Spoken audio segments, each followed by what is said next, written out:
Community meeting regarding the proposed fire assessment. My name is Jennifer Donovan, and I'm the Administrative Services Manager with Groveland Community Services District. The topic before us is a significant one, and your participation and understanding is both valued and essential. Whether you are in favor, opposed, or still undecided, we genuinely appreciate your involvement. This is what local government is all about, and everyone in this room tonight is to be commended for showing up and engaging in the decision-making process that directly affects their critical local services. We understand people are worried about fast emergency response, costs, taxes, insurance, the economy, and trust in government. This is not a decision the board is making for the community. This is a decision that is being placed in the hands of property owners through the ballot process. We also understand there are a range of opinions, concerns, and tonight's goal is to provide accurate information, answer questions as clearly as possible, and ensure everyone has the opportunity to better understand the choices facing the community before passing their ballot. This is the third public community meeting the district has held on this topic.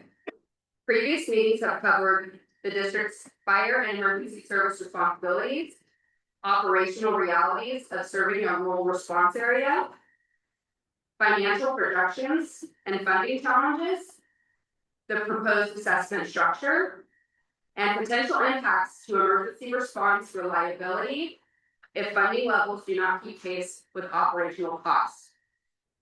We will begin with a presentation by General Manager Pete Canva, who will provide a brief summary presentation focused on the key information the district believes voters should understand as they evaluate the ballot measure.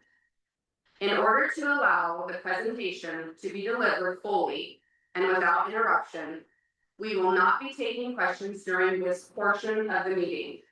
However, we will have a dedicated question and answer period immediately following the presentation, where we welcome your questions and participation. With that, I will now turn it over to GCSD General Manager Pete Canva.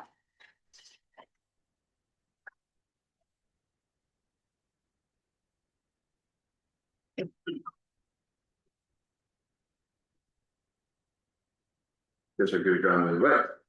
Waited all the courts. Yeah, really appreciate the time that you take to come out. I see a lot of familiar faces that have come to multiple meetings. And it's interesting to me because that helps me understand the level of detail that people might want. Who's been to the prior meetings? Does it show hands? It's not a judgment thing, it's just has anyone been to all of the meetings that we had on this? Perfect. Okay, that's great. Tonight's goal is not to repeat every detail that we went through in the prior meetings. It's really to provide a summary of our key operational issues, the finances of the fire department, and what the future looks like. In reality, we're the planners, we're the messengers, we're the ones that are in the administration of the department every day, and our goal is to make sure that we have a vision for the future and that we take the time to really understand what it takes to operate that fire department and what it takes to maintain it into the future. And so again, we'll summarize. Right. Next slide. That's me, but there we go. Okay, so one important thing to understand is why the local fire protection exists in the community. You know, if you come from an urban area, you've seen the fire engine show up in a few minutes and may not even know where the fire station is. In rural California, it's much different. When you look at the county fire protection services, county ambulance service, whatever it is, they've got a huge area to cover. They've got a lot of responsibility. And so what Groveland did in Groveland fashion is for over 50 years, the Groveland Community Services District has been providing a local, the community has invested in a local fire protection service at a higher level than can be provided by the county in general. Again, because they have resources up and down the Highway 108 corridor and cover the entire area. And that's what happens when you have a developing rural community like Groveland and Pine Mountain Lake, especially when Pine Mountain Lake came in. That really concentrated the responses in the area from both the wildland fire, urban interface, and medical aid needs. So that's why the district has that responsibility. We're a local government, we're formed by the voters, and we've been providing the service for over 50 years. And again, what was envisioned was a predictable level that could be provided locally and counted on. We also work with under mutual aid and in other ways with CAL FIRE. You'll hear more about that. Point County Fire Department. We have the Forest Service. We have Yosemite National Park, and we have other mutual aid providers in Mariposa County and others that respond depending on the emergency. What's important to note is that we've got a 15 square mile area that's within the GCSD boundaries. That's our primary service area. That's where we receive ad valorem property taxes to fund that are dedicated to funding the fire service. So the boundary map there, the line, is the district statutory boundaries. That doesn't mean we can't respond outside those boundaries, and we'll be talking more about that. But that's where we receive the money. That's where our primary focus needs to be. Those are the property owners within that boundary that receive the ballot. So what does local fire protection provide? When our forefathers, when the past district, when the district was formed, what were they envisioning? And again, so locally staffed and to increase response capabilities. If we've got to rely on a response from anyone else, we have to rely on their governance structure, their equipment status, their staffing status, where they are at the time. That was within that 15 square mile area was the focus, having that staff dedicated to that area. It provides for faster and more reliable initial response. As you know, you can have a small lightning induced wildfire with a little bit of wind that can get out of control really quickly. If there's nobody there for 25 minutes and the wind is moving it can go a long way. If it's in a structure, it can engulf a structure in 8 or 9 minutes and and really get going and then take off to neighboring properties and everything else. So the visionary the district when they did this was to provide fast initial response coverage during simultaneous incidents.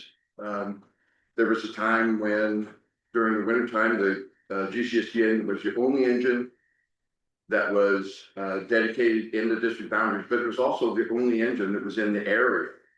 During the wintertime, we hear more about the fact that the CAL FIRE station operates on a schedule that the state sets. So simultaneous incidents means if there's an incident 22 miles out of town, and then there's another incident over in Big Oak Flat, that can create a problem. That increases your response time because the next engine might be in Jamestown or in Poltergeist. So that was something that having that coverage during simultaneous incidents was important, because if there was a CAL FIRE engine, they could respond here and the district engine within the district boundaries. Greater local control order services. There's been discussion of whether a higher level of service was needed, if we needed even more people, if we needed a different station to provide it within 5 miles of every home to keep insurance costs under control. There's been a lot of discussions about that. That happens locally with GCSD, with your local elected board, to have that conversation about the level of service, the number of people, how staff the engines are. Enhanced emergency medical response capability that goes hand in hand with fire. If people don't last long with, with emergency medical conditions, and you hate to wait a long time. So that was a commitment that the board made and the community made years ago. What locally provided means also is you've got the local representation, you've got a 5-person elected board of directors for the CSD. Those folks are elected from within that 15 square mile boundary, and registered voters in the district elect those representatives. Focus priorities, talk about that. The resources stay local. The money that's received by GCSD goes into the fire fund, and that's where it stays. That's where it's spent on the fire fund, and it stays locally. We manage those funds. That's also close accountability for. We've got a high level of accountability for budgets, finances, audits. All of that stuff is not mixed with a bunch of other things. We've got a specific portal that you can go to on our website where you can select the fire fund. You can see all the revenue, all the expenses, and you can drill down all the way down to the check that was written last month for expenses. And I'm not saying others don't do it that way, but if it's mixed with a larger entity, you might not see it as well. It's very, very clear and accounting. We also have annual independent audits. We're required by law to do that, and we're proud of the clean audits that we get. Faster decisions. Again, you're not dealing with a bunch of other priorities and issues kind of what you're dealing with it just here. Stronger connections. Obviously, you may have family members or friends that are on the board of directors. You see them in the market, you can, get a hold of them in that way. And again, services built for you. A good thing about the CSC is we also provide water service as another service. So if there are areas that we need to plan for fire hydrants or plan for a higher level of the number of fire hydrants, then we can work hand in hand. Fire services over here under the same administration, and water services here to be able to plan for the future. And that was another benefit of forming the CSC. So understanding that, I think it's really important that we understand the current level of service we provide, because that's what gets affected. That's where we are today. We're going to look at this and then talk about the finances for it. That's just really important to understand, because I'll talk about the predictions for the future, and then we can talk about some information on what the assessment for and what happens if it does and doesn't, is or is not successful. We currently have 2 staffing. That means that there are, whenever that engine rolls, it's got 2 people on it, a minimum of 2. Okay. That is considered a minimum level of staffing, certainly by CAL FIRE. That's our contract with CAL FIRE. That's a minimum level. You can't contract for 1 person rolling on an engine. It has to be a minimum of 2. And that it takes 4 people to actually go into a burning structure. So they pull up to a burning building, and there's supposed to be 2 people inside before the other 2 go, or 2 people outside before the other 2 people go inside. That doesn't mean we can't fight that structure fire, because they do with those 2 people, but it's very, very minimal. They got to get there, get the hoses rolled out, get everything dialed in, and try to get on it. And the more people, obviously, the better in that situation. Fire engine replacement. Currently, because of the funding shortfall, we don't have a dedicated source for fire engine replacement. It's a big concern, just primarily because, as any vehicle is, when it gets up to 20 years and over, it starts to become unreliable. But this is it's a workhorse. It's got a lot of electronics. It's got a lot of safety features. It's got a lot of pumps. It's got valves and controls and things that they don't just sit there and last forever, they have to be maintained and they fail at a point. So between 10 and 20 years is the typical replacement schedule. But we don't have a fund right now. So that's a concern. Solid response times. On the positive side, we did a master plan in 2020. We evaluated our responses, response time. And we are able to respond to 90% of the calls within 14 minutes. A rural fire department standard is a little bit less than an urban standard just because of the nature. We've got long road miles of difficult roads. So 14 minutes may seem like a long time, but that's it's very close to a nationwide standard. And there are areas that are outside the airport that are right on the edge of that response time, which is unfortunate. It's just the way our roads are configured. So the board adopted that as a standard going forward. We don't ever want to drop below that 14-minute response time at 90% of the time. We also have, we provide mutual aid and we receive mutual aid. And that comes from CAL FIRE and from the county fire engine and anybody else that's available, the closest resource. So we do, GCSD engine does respond outside of that 15 square mile boundary when they're needed, when they're the first resource available.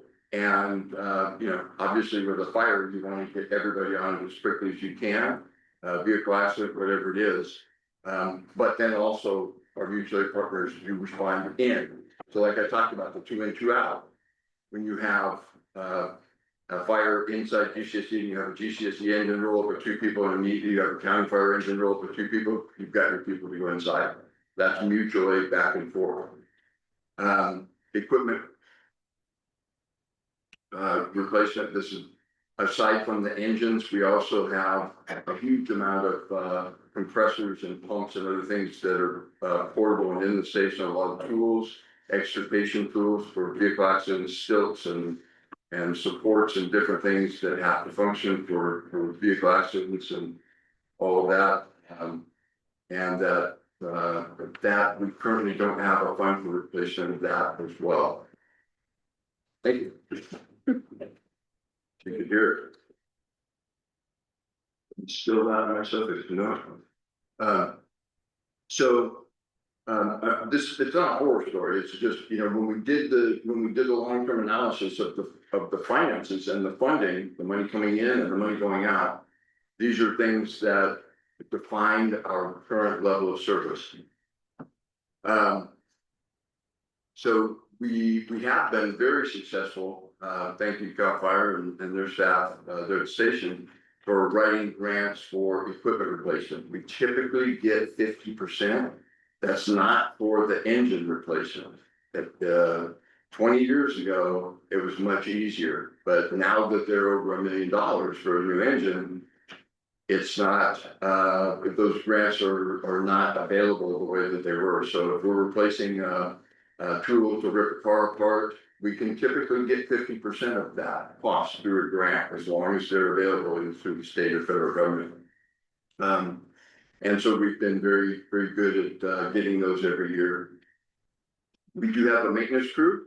Really important to know that we've got some of the best mechanics at GCSD that provide maintenance for the engines and all the equipment. They're GCSD staff and I work on the water system in the morning and then work on the fire engine in the afternoon. If I come in on the weekend and work on the fire engine. That's what we provide as far as a service to the fire department from the GCSD staff. We also take care of the building and other things. We have a county engine. That's a level of service that we need to make sure we recognize. Back 3 years ago, we were successful in requesting that the county provide an engine, and we offered to let them co-locate or rent or stay within our fire station downtown. Okay. Prior to that, it was just the 2 people on the GCSD engine within that station. Now it's 4 or 5 with the 2 engines that live there full time to be able to respond 24/7, 365. So when you see that white engine, that's funded by the county through its various sources of funds. That again, that didn't exist until 3 years ago. And they're there on a contract through the end of June 2027. We hope that we can extend that longer. Our board of directors and the county board adopted a joint resolution just this last month in the county, just this month for GCSE, committing to negotiate a long-term agreement for that co-location. Okay, that puts that county engine in there with the primary responsibility of covering the calls outside the district. That's, even though Nathan will talk about first resources or first available resources when the alarm goes off, in reality, if the county fire engine gets called from out at Rush Creek or somewhere out Evergreen, whatever it is, if they're the first resource available, they'll head out there and that'll leave the GCSE engine behind unless it's a fire, then everybody's going. So in certain calls, everybody goes, but the GCSE engine would come back as soon as it could. Again, those are typically calls where you need more people. But that county engine is a real benefit because if we have a call inside, we can have 4 people on it really fast. And that's important to note. Again, that engine was originally grant funded by the county. And then it's been extended through the June 27 with county money, general fund, or however they funded it. But you know, that's something we'll talk a little bit more about as it relates to budgets. Okay, so that's the level of service. If there are any questions about that when we get there, please ask. So what's the cost of providing the service? Although this does not give a total amount of the funding for the fire department currently today, it is the total budget for the fire department is about $400,000 more than we receive in property tax revenue, and that's our sole source of funding for that. 72% of that expense is the CAL FIRE Schedule A contract that provides those 2 people 24/7, 365, and it takes. Obviously, it takes more than just 2 because those same people don't work every day of the week, all day, all night. They rotate in. 22% is the operating expense, fuel, insurance, supplies, repair, maintenance, those types of things. 5% is the admin expense. That's administering funding, planning for the future. The board of directors taking up fire related issues. So 5% of the cost is admin costs. And then this year, a very small portion of the capital expense. In past years, we've had more. We had to repair the driveway, we had to repair the building, we had to repair doors and different things that didn't roll up. So that's the snapshot of this year. That's the percentage layout. The main thing that has triggered this discussion, and really the reason that we're here and the reason that the assessment balance coming out, is that for years we've been looking at the fact that the expenses have been increasing much faster than the revenue. Again, if you go back to the prior slide, 70% of that is the CAL FIRE Schedule A contract. The remainder is operations, a small amount of admin, and a little bit of capital replacement. So we've got approximately over the period through 2030, 31, about a 16% growth in revenue. Again, because that's ad valorem property taxes, so portion of your property tax, portion of that 1% that comes on your property taxes is collected by the county, goes to the state, comes back. We get about 16% of that, of what comes back to the district, and that's allocated to fund the fire department. So that growth is fixed by law. by state law from in the late 1970s, Prop 13, and then 88 said, here's the amount of money you got then. Here's the amount of money with a 2% maximum increase that you'll get in the future. And that's our primary source of revenue. When you look at the expense line, we're seeing 65% growth in expense. One of those is the fact that our contractual arrangement with CAL FIRE requires that the level of staffing on an engine on any time of any day goes from 2 to 3. Okay, that is the Caltrans standard. All of their contracts now are transitioning to that, and we have to plan for that in the future. It's not just a disappearing mysterious expense, because it provides a much higher level of service with that third person on the ground in any incident, especially a fire, to be able to control, listen for people, break windows, whatever they got to do while the other two people are getting set up. So it's an extreme benefit to have that third person. Our operating costs for everything that we do has increased significantly, from fuel to insurance to utilities, everything. Over the period of time, and we've projected the increases based on what we've seen over the last 5 years.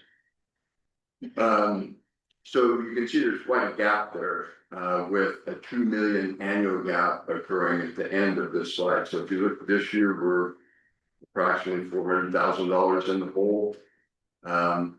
If our projections are correct, within 2 years, we won't have cash in the bank. We've been able to carry a little cash over in the bank because we've come in under budget some years, and in the CAL FIRE contract primarily, but we can't predict that. They may be fully staffed, all of the expenses come in at the budget, and that's what this predicts. So we've got to look at that to make sure that we have money to proceed. That's my responsibility as the district manager, is to make sure that we have cash flow to provide the services into the future. So I informed the board of that. We've talked about it at least 24 meetings over the last 5 years. We've talked about it with the county. We've gone all over the place with this graph and this scenario. That's what's bringing us here today. Is this? They're looking to the future and understanding what we're up against. What the assessment, moving into the board's decision to propose an assessment for the public to consider in a ballot proceeding. That's the assessment ballot that I'm sure most of you received.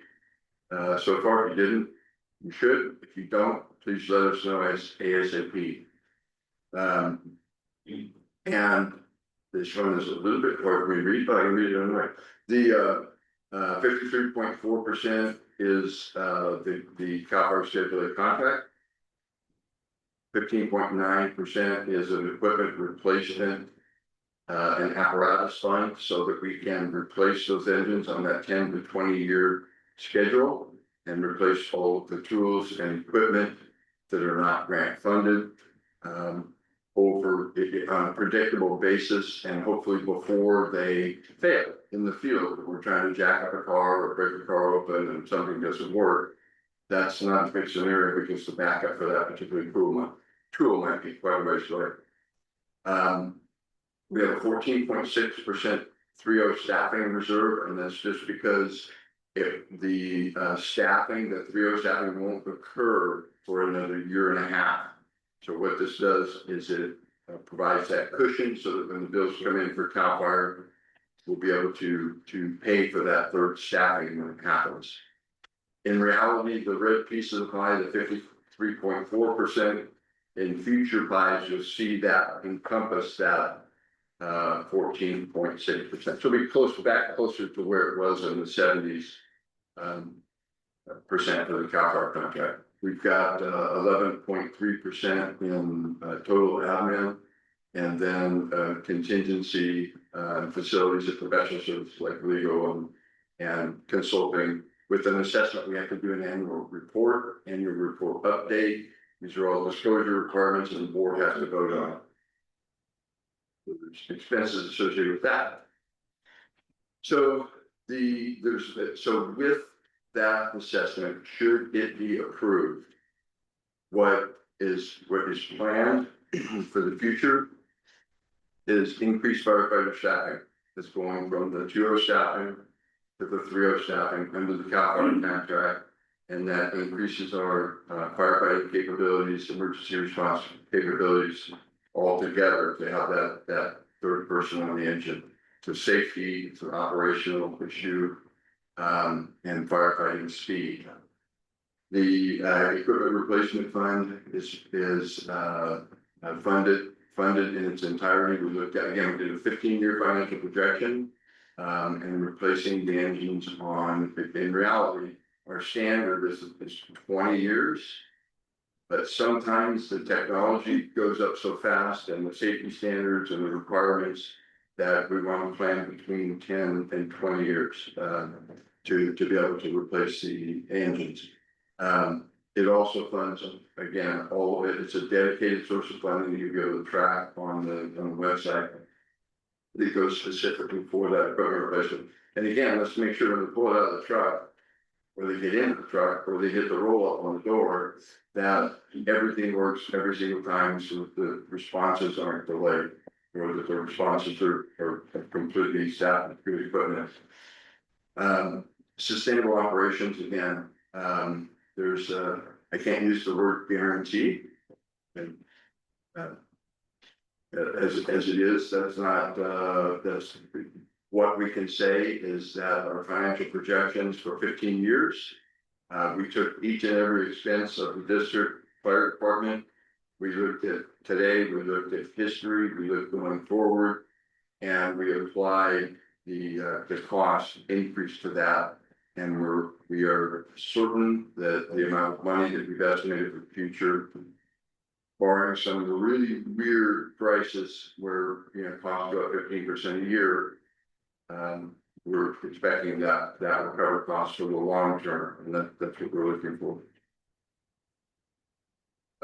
In the assessment. So there's been a lot of questions about how the assessment is calculated. That's not our fault.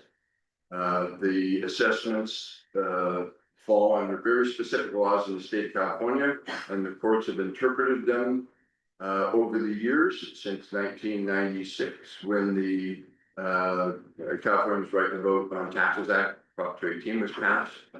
So they're very specific. The bad thing is they're expensive, they're complicated for people, expensive to prepare, they're complicated for people to understand, but they are, from a taxpayer perspective, assessment payer perspective, they're very transparent, and they're very tied to the special benefit that you receive. So that is one of the factors, is the property type and value. Primarily in Groveland, we have residential, commercial, and vacant lots. We have some, we have some other uses, you know, we have some schools and different things, but they're pretty much commercial based. We have a fire hazard zone. If you've seen the maps, pretty much the entire whole of that 15 square mile area and beyond, obviously, is considered very high wildfire hazard zone. Obviously, you know, because it affects your property insurance, but it also is based on the probability that you're going to have some type of major incidents that you got to be prepared for. It's not just they put it there based on terrain, weather, road access, all of the, you know, the fire behaviors, all of those things. That's why that's there. We're in that high hazard zone. That helps in the planning. Distance from the fire station, that's another factor that comes into play. That's a Prop 218 requirement to make sure that the level of benefit that you're receiving from that station on Main Street is properly apportioned to your property. And distance from the station makes a difference. If you're 20 minutes away from the station, you receive less of a benefit than someone that's within 5 minutes. So you'll see that maybe in your neighbor or your friend's ballot, there's this 413, there's this 476. That's the difference there. It's just a calculation being done based on your distance from the fire station. Just kind of a visual example of the of that calculation. You've got the fire department, and then you've got a home that's very close, just down the street, that's within 5 minutes. Their proposed assessment would be $475.64 per year. Now you've got somebody that's way down the street, you got a bunch of turns, you got some road miles, you've got some distance to get there. And they're in the 10 to 15-minute travel time. Their proportional assessment is lower for $13.81. It's just kind of a graphic depiction of it. How the balloting works, one ballot per parcel, they can get 14 parcels on a single ballot. So some people, if you go to 2 properties, you got 2 properties listed on your ballot. If you have more than 14 properties, I don't know your friend, but that is, you would receive 2 ballots that would have all of your properties listed. The ballots are weighted. In other words, they have, I'll explain a little bit more about that, but when the ballots come in, a yes vote for 475 and a no vote for 413, that's their weight. And I do have a chart that explains that. Only return ballots count. So if they get thrown away, if you don't return them, your 475 doesn't go into the yes or no column. It doesn't exist. And so only return ballots count. It takes a simple majority to pass, and I'll explain that in the graphic and the little chart with the yes and no votes. Receipt not postmarked is another very important factor. The laws are much different for assessments than they are for a typical voter through ballot measure. You need to make sure that you get your ballots in by the timeline, which is the end of the public hearing that's going to happen here on July 8th. They can be mailed. Get them in plenty of time. We've had some people drop them off at the district office, and we expect that we'll get them in a variety of needs, but they're intended to be mailed to the post office where they go into a separate box. There is an opportunity for written objections. That only happens when someone looks at their ballot and makes a determination that the assessment was incorrectly applied, or something was wrong, or the methodology they don't think it's right. Some substantial reason that there was non-compliance with Prop 218. Okay, so if you just oppose the measure, it doesn't mean you have to oppose the measure and submit a written objection. That's only the written objection is something that you have to submit which may result in a change in the ballot calculation if you look at it and it's wrong. Usually happens with commercial properties, because they're a little bit more complex. Residential properties are pretty straightforward. So hopefully you can read this, because this is something that we've had to explain over and over, and we're certainly willing to sit down with you and go over it. But this is an example of the weighted ballot process. We have yes votes on the left and no votes on the right. And this is what happens when the consultant sits up here. And it's open to the public to watch this process. They take the ballots, they open the ballots, they pull them open, and they scan them through an electronic scanner. And if it's a yes vote, the dollar amount for that yes vote goes into the yes column. If it's a no vote, the dollar amount for the no vote goes into the no column. So in this example, we've got 12 residential properties that have submitted a yes ballot. Again, this is a representative sample. 12 return ballots with a yes for residential. For vacant residential, we have 10 in this example, and then commercial 4. On the right hand side of that is that the amount of their assessment, for each of those times 12. So a residential parcel at 475 it multiplies out and it totals on the right. So that's the same for each one.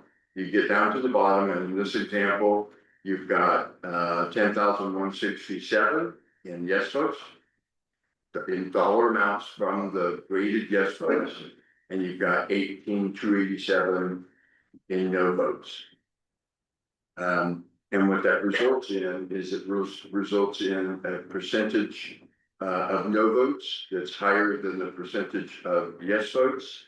And so that assessment cannot pass. So that's how the dollars, that's how your assessment and the dollars translate into the voting process when they scan the ballots. So that's an example for one that doesn't pass. On the flip side, if that were reversed and the weighted number of yes votes at 18,287 were logged as yes votes, and the no votes were the 13,751. That's a higher percentage of yes votes than no, meaning the no votes didn't exceed the yes votes, and then the assessment passes. So that's how that weighted. It's a number value. You're 476. It's your $476 worth of votes. Goes in one column right there.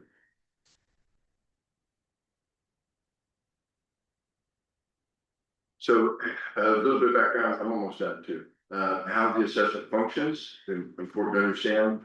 The board of directors adopted a citizens oversight advisory committee structure and charter that you'll see applications come out probably early next week for looking for broad representation of about 12 people. You don't have to support it, you don't have to oppose it, you may have background that suits you for it. You may know somebody that would be good to be on that advisory committee. But that committee's intent is to have a very in-depth understanding of the revenue, the expenses, the way that things are accounted for, and to provide an independent report to the board of directors to make sure that the revenues are being accounted for right, that the expenses are being accounted for right, and that the what we said would happen in the assessment engineer's report and the purpose of the assessment are occurring. That Citizens Advisory Committee would also be involved in the annual discussion when we sit down and we look at how did we perform, did we get additional revenue, did we get to know about the changes of calculation, did we come in over budget, whatever it is, if things increase at that 13%, and that committee will be involved in that. The rates can go down. Let me talk about no automatic increases first. There's nothing in this assessment that says it's mandatory or going to happen if there's no action. The board has to take action on it every year, whether it's the same, higher up to 5% or lower, whatever that may be. The board has to take action on it in a public meeting that will make sure we get a lot of information out about. And again, the Citizens Advisory Committee will be issuing their recommendation report based on the information that they have to make that report. So there's no automatic increase. The rate can go down. And then let's just say we programmed in the money to make debt service payments on a fire engine over 10 years, and that's $199,000 payment a year. And the federal government walks in and says, we're going to grant you the money to buy a fire engine. I can guarantee you that's going to sit very well with the advisory committee and the board of directors. And if there's any opportunity then to take that $199,000 a year, that's not going to happen for 10 years, and consider a reduction in the assessment. It would be staff's recommendation unless something else changed, but that would be staff's recommendation, and it would be up to the board to make that decision. That happens annually. So the funds cannot be redirected. It's really important. We got a lot of feedback when the county did its sales tax measures, and even just in general conversations, is what guarantee is it then that when the assessment is passed, or sales tax or property tax or whatever, that it's going to go to that purpose and that it's going to stay local? Well, this is one of the few sources of revenue that if it were to be approved, it's not only intended to be there and the engineer's report says it's going to be there, specifically local for the fire department. It's mandated by state law and it's audited each year by the independent auditor. And any money that's within that fund is reserved specifically just for the fire department. Cannot be re-diverted to any other non-fire department expense or anything else. So there's full transparency. Again, I talked about the portal. Our budgets are done publicly every year. You have the citizens advisory committee and some other things, and we welcome everyone. I'd love to have board meetings attended like this. Maybe not as exciting as this, but they're, the more you know, the more you participate, and the more you can make informed decisions and have influence on the board members. Again, the maximum increase is set at 5% per year. So again, the goal is to be able to provide exactly what is said in the assessment engineer's report with the 3.0 staffing, the fully funded equipment replacement fund, and the full coverage of the operation expense over the long term. That 5% is there as a cap, so that in the event that those things do happen and those things do increase and we don't get the grant funds, that the board will have to consider whether they raise that assessment up to that maximum 5%. Never a popular thing to do, but there are limitations with it. Timeline and next steps. I've just checked off where we've been. The ballots were mailed. You should be receiving them if you haven't. We're having community meetings today, and our next one is June 18th. And we're certainly interested if you have any comments. Hey, next time I want to hear your job is going to give me something else. So I think the public wants to hear this. We'd love to hear from you as we prepare for those. Really, really important to us. The written objections deadline, I talked about that. That's not a no vote. That's if something is materially wrong with the way that your assessment was calculated. If you have a single family residential property and you're within 5 minutes of the fire station and your ballot says that your assessment would be $2,745, I would hope to hear from you. Usually we resolve it right up front. We contact the district office, we get our consultant engaged, they recalculate it and fix it. We don't expect those, but they can happen. Again, it happens most on commercial properties that have complex calculations. We have a public hearing that's scheduled for July 8th. That's going to happen in this building. During that meeting, the board will hold a public hearing. They'll take public testimony about the assessment. Once the public hearing is closed and the testimony is stopped, they'll call a recess. All of the ballots will be brought up front. They'll, like I said, they'll be opened, they'll be scanned, tabulated. It all goes through a program into a spreadsheet. And the difference with the assessment process is that by California law, the ballots and the tabulation are public record. So what that means is if you feel that perhaps maybe my ballot didn't get included or whatever, we can lead you right on the spreadsheet showing the bottom line calculation that if you voted no, it showed up in the no column. Your property, your APN, your name, no, and that it's within that total. And that happens, depending on how many people and how long it takes and everything else, could happen right then at that night. We don't know, but that's pretty much the way the process works. Again, you can get some crackers and cheese, and I want to say a bottle of wine, but probably not. And observe the process as they go through the opening and scanning of those ballots as well. They do keep separations. We don't want somebody grab a ballot or anything else, but it needs to be tampered with. The last thing is again, if the yes votes, the yes dollar amount exceeds the no, then the levy would be directed by the board. That information would go to the county tax collector's office, and they would place that on the property tax rolls for the upcoming year. So in other words, that $475 would be collected in your payments on your mortgage or on your house, you know, however you pay your taxes and assessments. Last couple slides, last two. If approved, what can property owners expect? Talk about it. We continue with the locally controlled, fully staffed, 3-person engine company operating 24/7, 365, ready to go. They would be equipped and prepared to respond to all of the incidents that we expect them to, with dedicated service to the community for a period that we projected out 15 years. It's a solid financial plan, and it is as close to a guarantee of anything that you can receive for that to happen. It'll be a greater response to liability because we'll have reliable equipment. 30 minutes long. That was interesting. Anyway, the greater response to liability is that we're, you know, obviously we'll have the staffing, they'll be there, the equipment at the station will work, the fire engine's going to start up, it's going to operate.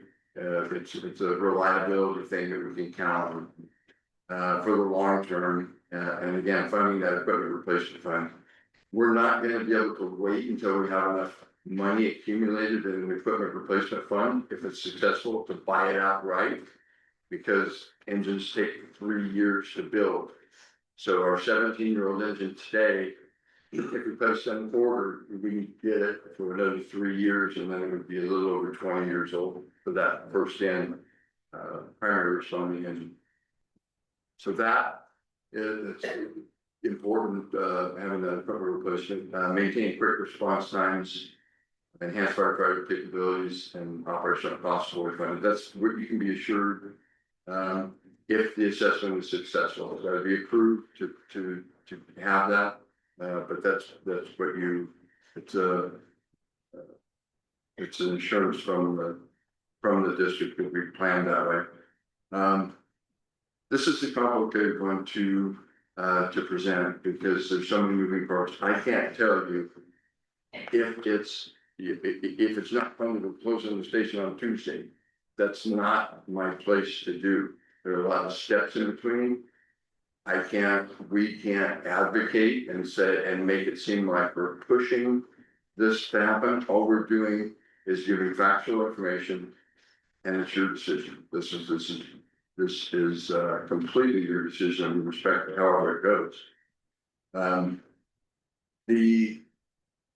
There would be definitely increased operational and financial constraints, and that is, you know, it's not a matter of we can't reduce it off our contract in the interim just to try to save money, because we're only funding 2 people, and the state won't allow us to fund less than 2 people on an engine. We can't buy less fuel, less insurance, less, you know, but some of those things are just absolutely fixed, and so we will have constraints. And that's primarily when it comes to replacing equipment or having the match funds for grants, you know, or anything like that. We'd be constrained on that. With potential inability to contract with CAL FIRE for the minimum staffing level. That's the biggest concern, is that we get out 18 months without the assessment. We won't have the cash in the bank to be able to pay the next quarterly bills that comes in. I would expect that Chief Gorham would be saying, okay, we're going to bill you in 3 months, and the amount of money in the bank is not enough to pay that. What are we going to do?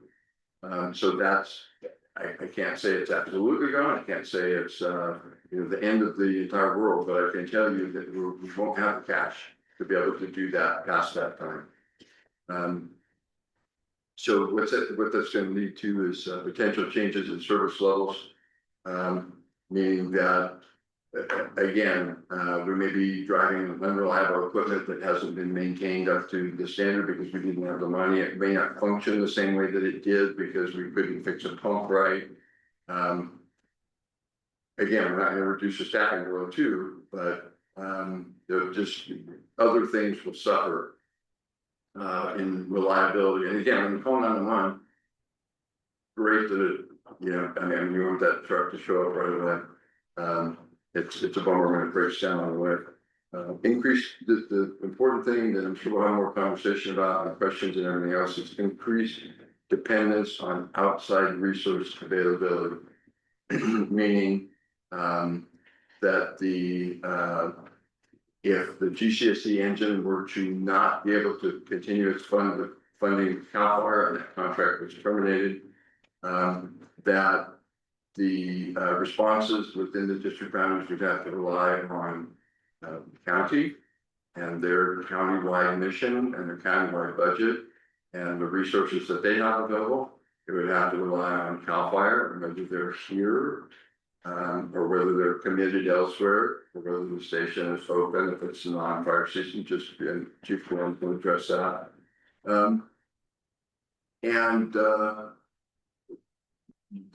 With some of the next researchers being down in Jamestown, and that's a long drive.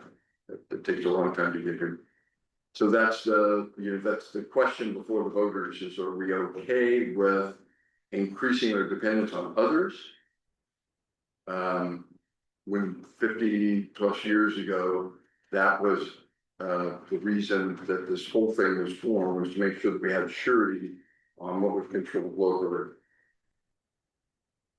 So, at the point of, if we're going to get to the next part of the conversation, then we have Chief Gorham, and I think everybody knows where the information is. Thank you.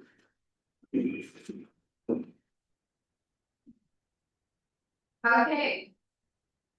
So we'll now transition into the question and answer portion of this evening's meeting. Before taking specific questions from the audience, we would like to begin with several questions that we have consistently seen through comments on social media and from community members visiting our office, which may also address questions you may have tonight. So I'm going to begin with questions. Chief Gorham, I know we have you here as resources for everybody in the room. We do have our chief here. If you have operational specific questions that you would like, we also have our general manager, obviously, if you can't be here, and I see our supervisor, Mr. Griefer, in the back of the room as well, that is here as a resource to answer and address questions. So with that, the microphone going.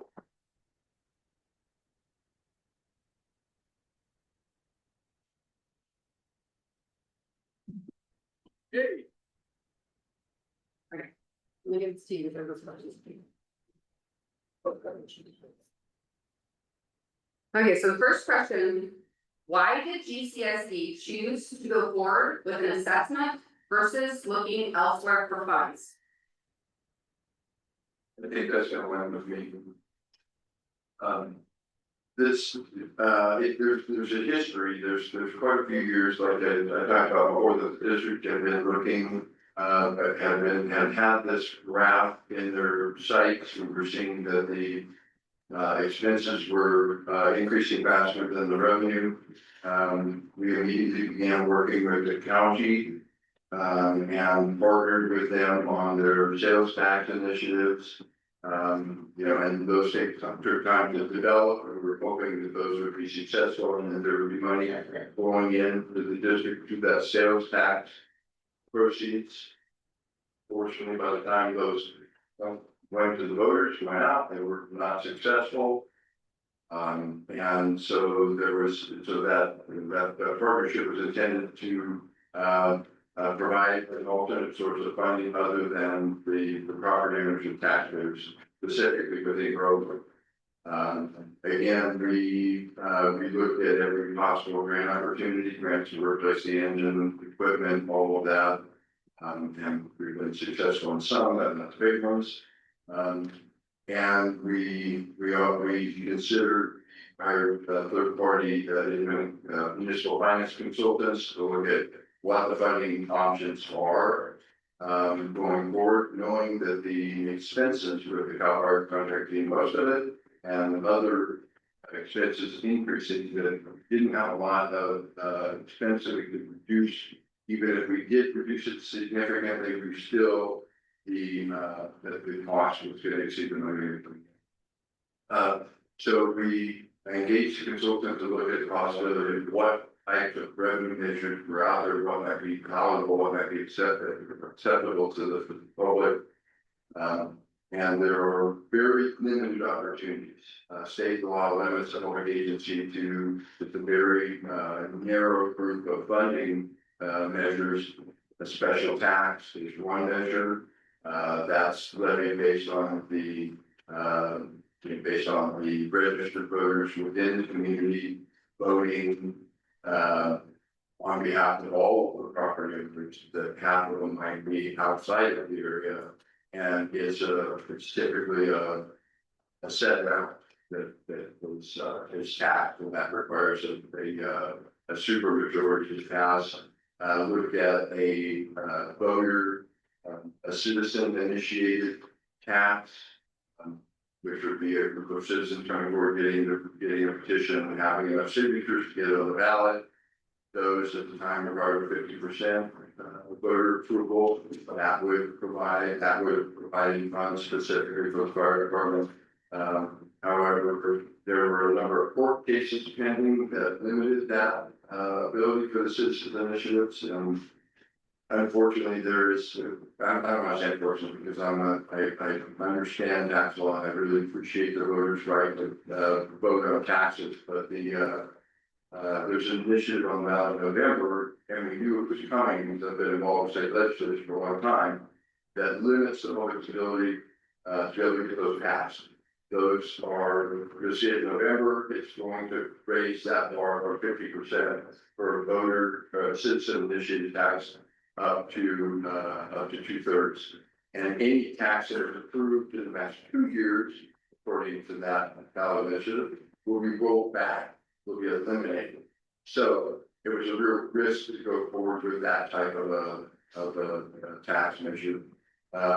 The property assessment, we did a detailed evaluation on the fact that there is a significant benefit by having that fire department and that engine located close by the properties, dedicated to the properties, locally controlled to keep fire insurance and property values right. And so that was a logical the analysis on the assessment and determined that there was a significant special benefit on properties. So recommended to the board to proceed with a property owner assessment power. And that's what we're today. What level of local control would remain over fire protection and emergency response services within the district boundaries if GCSD engine goes away?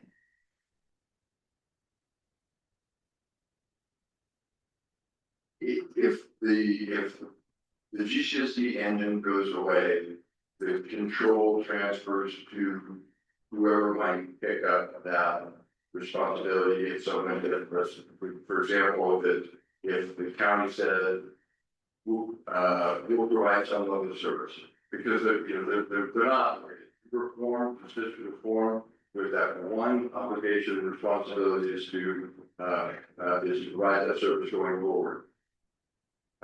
So if the district was not there involved in the fire services and the county paid for it and said they will continue to provide the service, that level of control, the control of the budget, number of people, everything else is within the board of supervisors. So there would be no more control by the GCSD board to handle the finances of the account and the budgets or any of that. That would be transferred over to the county as part of their responsibility and mix it with their services countywide. There are no other districts around here to consolidate with or take on that responsibility on behalf of GCSD. And it would also have to go through a process with the local agency formation commission, independent body that would say, hey, GCSD is not providing a service anymore. Who's going to provide it? How's it going to be funded and how's it going to happen? So it could be a fairly lengthy process to get any transfer taken care of that responsibility from one to another. That doesn't mean that the county wouldn't come in with an engine in the interim, but but again, it's based on the votes from the board of supervisors, so there would be no more. You're done. Okay. Okay, the next question is going to be directed for Chief Warren. You want to come up here? Okay, question is. People on social media are saying that we will be okay and have the same service level if the GCSD engine goes away because the county engine and the engines on Merrill Road. Would losing the GCSD engine increase response times for local residents and property owners? Hello, Nathan Gorham. The first short answer to that is yes. So when you think in the context of your GCSD service area, you currently have one engine that serves a 14.7 square mile area. In my other job, where I facilitate the administration of the Tuolumne County Fire Department, we have 5 engines for a 1,620 square mile service area. So right now, you're getting one engine to serve 14.7 square miles, whereas one of my engines serves 325 square miles. So if you think about that, you also need to think about the agency having jurisdiction. Okay, when we reference the 2 CAL FIRE Type 3 engines up on Merrill Road, those engines exist, and their primary mission is to serve wildland fire suppression on state lands. Everything else to that is an extra benefit. Because we're an all-risk agency, we're a good cooperator, we're signatory to the countywide auto aid agreement. If they are there, they will respond. But as we saw yesterday with the Bend fire that happened outside of Coulterville in Mariposa County, you lost those 2 engines right off the bat, as well as the Blanchard engine, engine 4456 down in Don Pedro. Those 3 engines were gone immediately as part of the initial response to that other incident. After a while, because we're cognizant, we have a great command center floor, we move into a move up and cover plan. We will search resources from out of the area to come in, but that takes the reflex time to respond. So you also currently in 2025, your average response time for GCSD calls was 6 minutes and 36 seconds average. And that encompassed all 540 calls that GCSD ran in 2025. On the other side of the coin, the county engine 631 that operates the white one over here at the station, our average response time to this service area for county calls last year was 18 minutes. So while you've adopted a 14-minute response time and you're well meeting that at 6 minutes and 36 seconds, the county has also adopted a standard cover which says 90% of the time we will arrive within 12 minutes or less. However, in this service area, we are already not meeting that, although we strive to, because of the geography and the road system, and we are getting pulled east of town quite often. That answer the question? I think so. And anybody wants to ask to elaborate later, we can do that, because we're almost getting to the audience. Next question. Did GCSD look at other options for operating the fire department, like the use of volunteers or going back to a GCSD staffed fire department? May I speak to the volunteer piece first? Yes, please. All right, as I said, I also facilitate the Tuolumne County Fire Department. That department was formed, and back in the 70s, we had 200 plus volunteers. At the turn of the century, we had 100. As of this week, I have 8 volunteers. That's 8 volunteers across a 55,000 member county.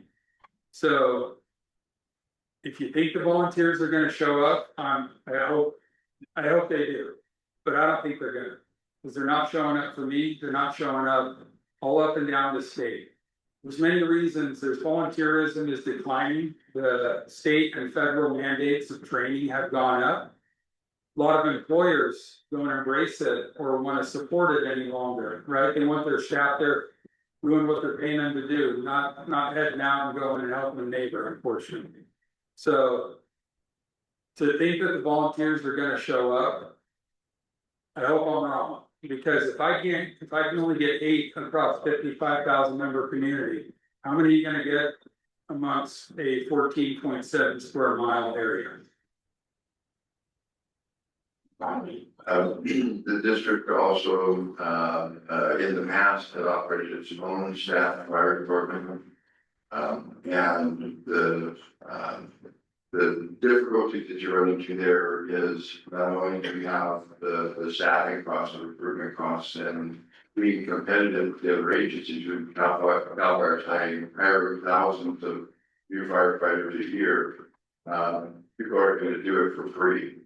So we have to be, if we had our own staff fire department, we did before, so we would have to be competitive for all ranks of firefighters, which would be in the range of what the Cal Fire firefighters are being paid at this point. The difference is the district would be responsible for all of the medical insurance coverage, the long-term liabilities of retirement and all of that, the commitments that are made to employees. And when you calculate all of that in, plus dealing with staffing turnover and actually trying to get employees in Groveland is extremely difficult. So the cost is, we would not receive a better deal by trying to restart and staff up our own fire department.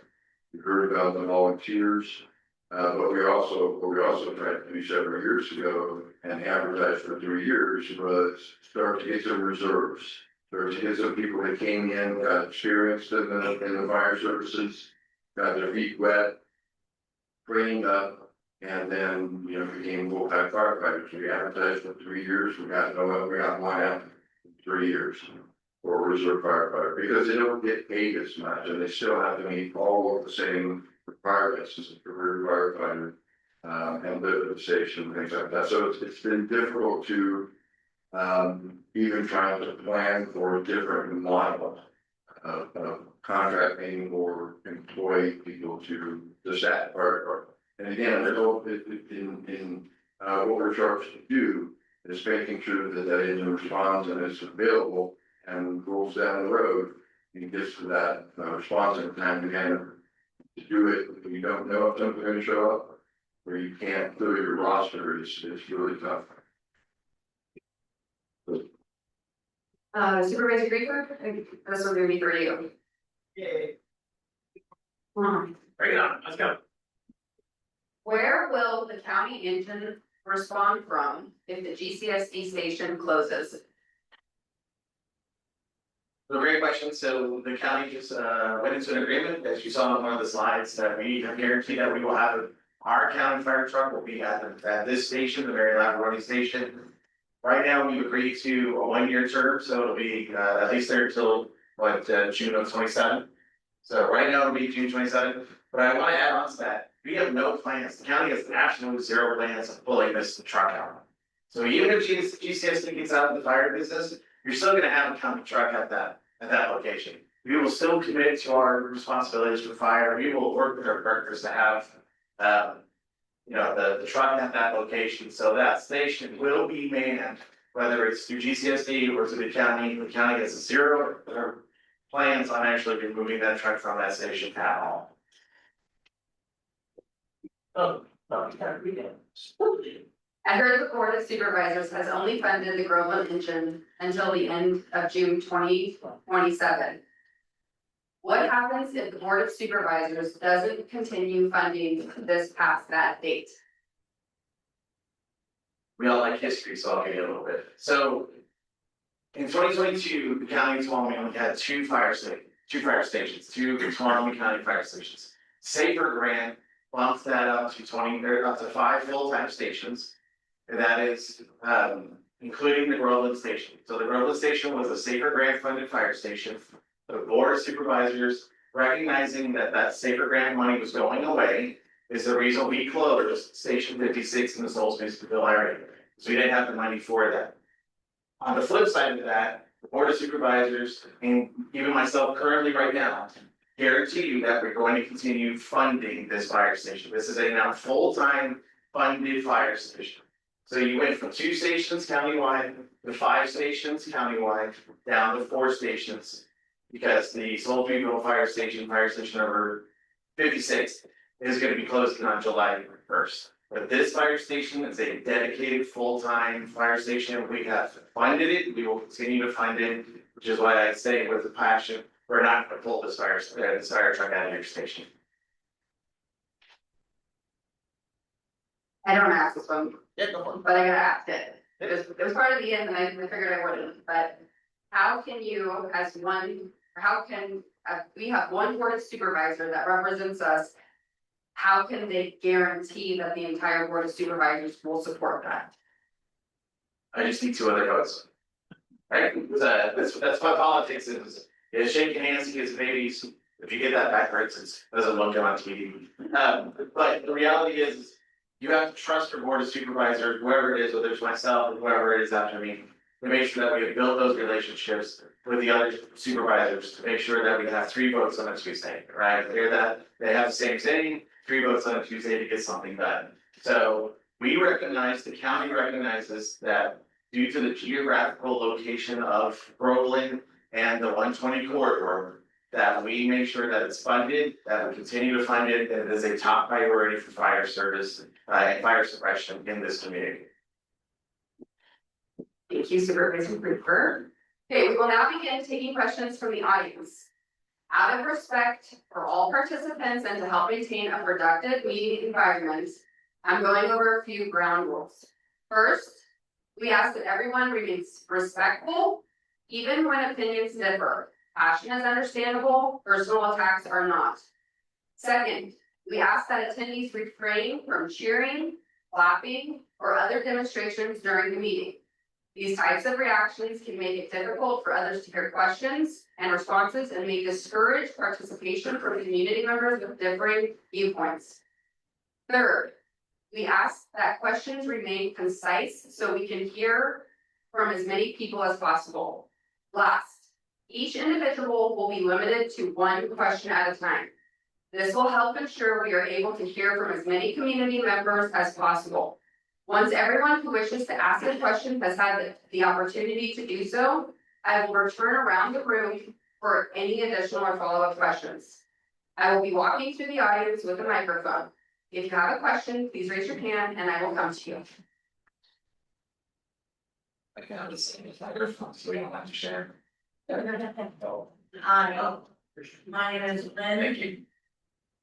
And this is apologies upfront to the GCSD people and everyone else that's participated in all of this. I have a procedural question.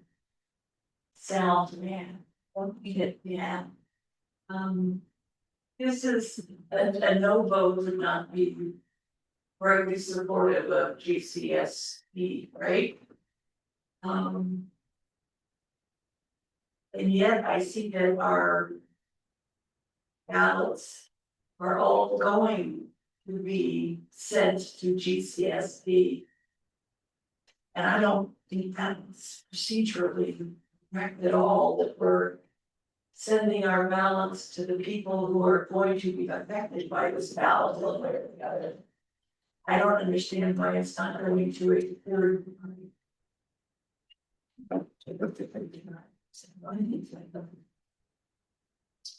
Good question. It's when you say that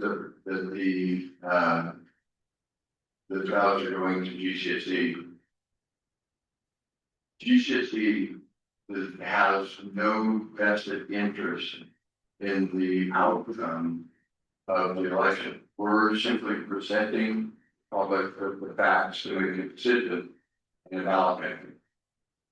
If the funding is not successful, the services are affected. If the assessment is successful, we have to, by law, accomplish what we say we're going to accomplish. This is not, GCSD is not its own entity that stands aside as somebody on a hill that collects money to get rich. We invest that in the services. The ballots are required to be sealed. If they are not sealed, they're set aside into a post office box.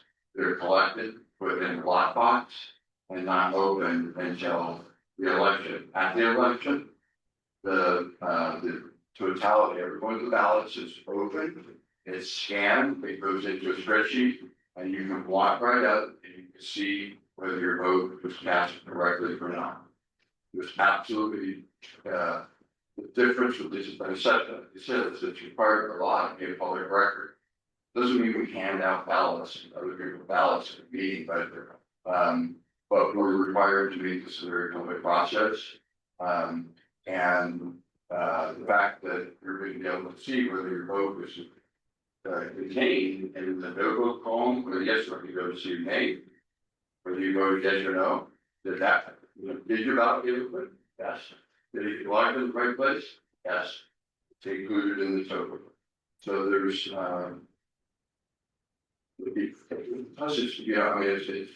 it's fraud, it's violation of state law, violation of federal law. It would be a violation of policy.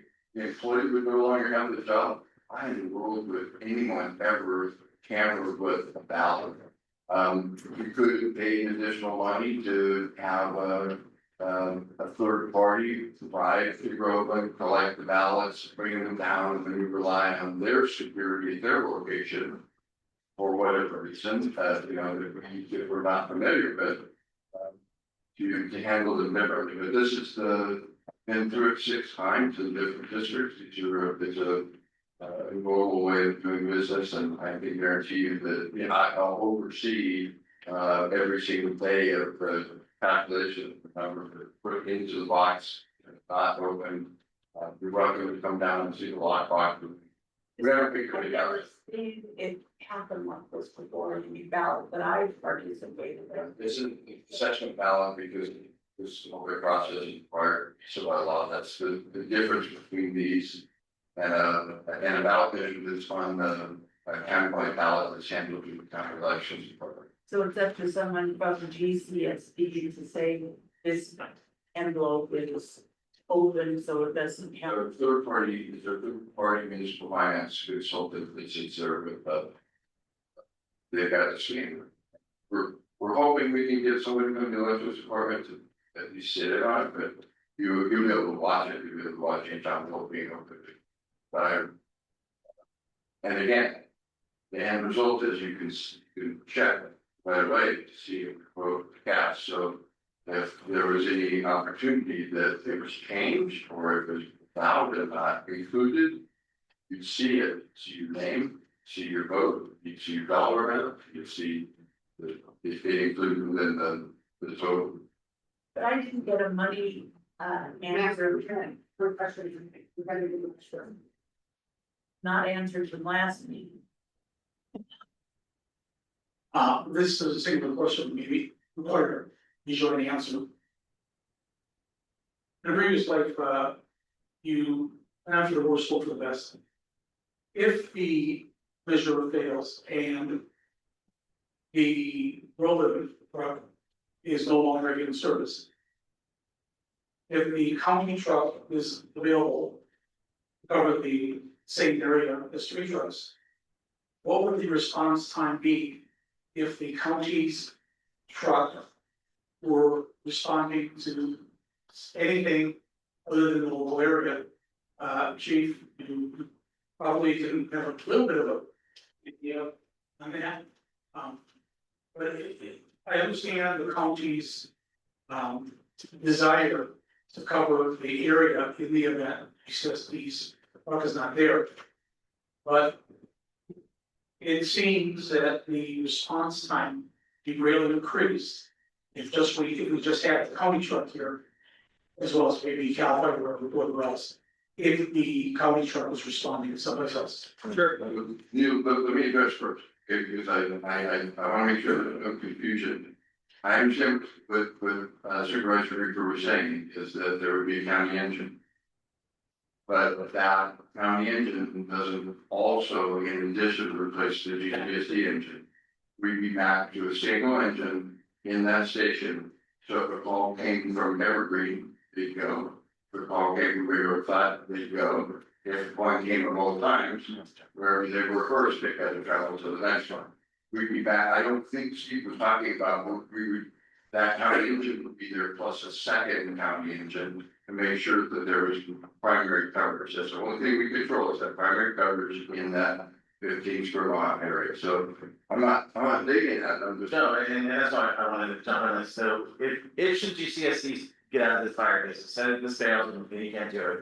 The county has a responsibility for fire service, so that would be, and I have not asked county fire to take any steps for a battle plan, but we would draft a plan to put a second engine here.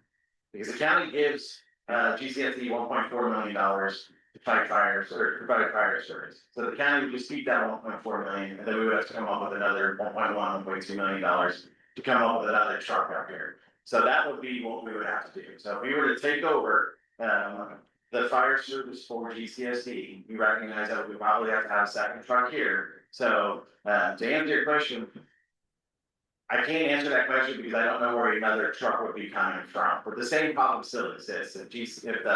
If county fire truck number 1 is committed to something inside the sphere, county fire number truck is committed somewhere else, county number 3 would have to come either up from the grade or what have you. So that would be what we would have to come with.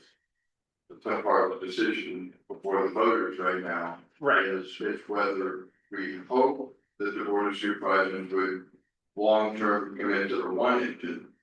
Second, I mean, they said that they supported it, but to actually fund it, be sure it's here, one thing. But then also add another $2 million to the budget for the second engine. That it's a hope. I think you have a hope that, and an intention, like a damn good intention, Steve, that actually pitch to the board of supervisors that the $2 million goes into that to fund that second engine. First, and the main thing, the decision for those is, level of hope versus the level, whatever level of certainty you can provide with that, with the Groveland CSD control in it. That's all. So if I understand what you're saying, in your presentation, what we're hoping with this assessment is that we will maintain one engine that is staffed and bought by GCSD and another engine, which is county engine, but which is staffed by Cal Fire. That's correct, right? Sure, I think some confusion is that CAL FIRE is the contract that both GCSD uses for fire personnel, right? Now I'm gonna simplify it a little bit, and it's also the same organization that the county uses.